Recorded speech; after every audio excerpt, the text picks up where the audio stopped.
Hi, I'm Tom Hogan and I'm with RPM here in Thurles today to talk about all things Hyrox. So we talked a little bit about the endurance that's needed for a Hyrox race, but now we go into being efficient. So it is super important to be efficient at the 8 stations in Hyrox. There is no point in you going into a gym every day, beating yourself up, getting out of the bed at 4 a.m. to go in and murder yourself if you don't learn to actually do the stations efficiently and learn the movements efficiently.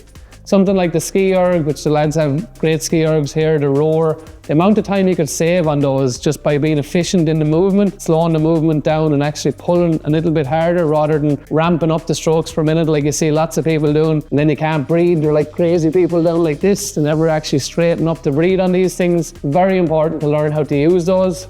The burpees, there are 3 probably different ways to do burpees. Lots of people will bunny hop up, which is virtually impossible to do for 80 meters. But what a lot of people don't know is you can actually use your knee to get up off the ground, which makes the movement so much more efficient. So again, learn to do that. Something like the wall balls does not come down to strength, it does not come down to fitness, it comes down 100% to 2 things, mobility and efficiency in the movement. So you really need to practice to be efficient. There's no point in going into a gym throwing hundreds of wall balls.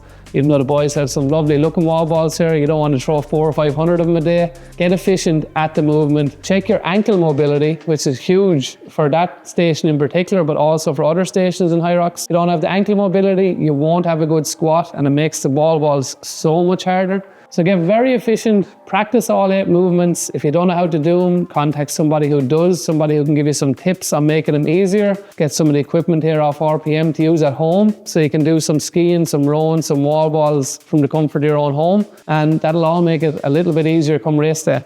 I'm Tom Hogan and this is RPM.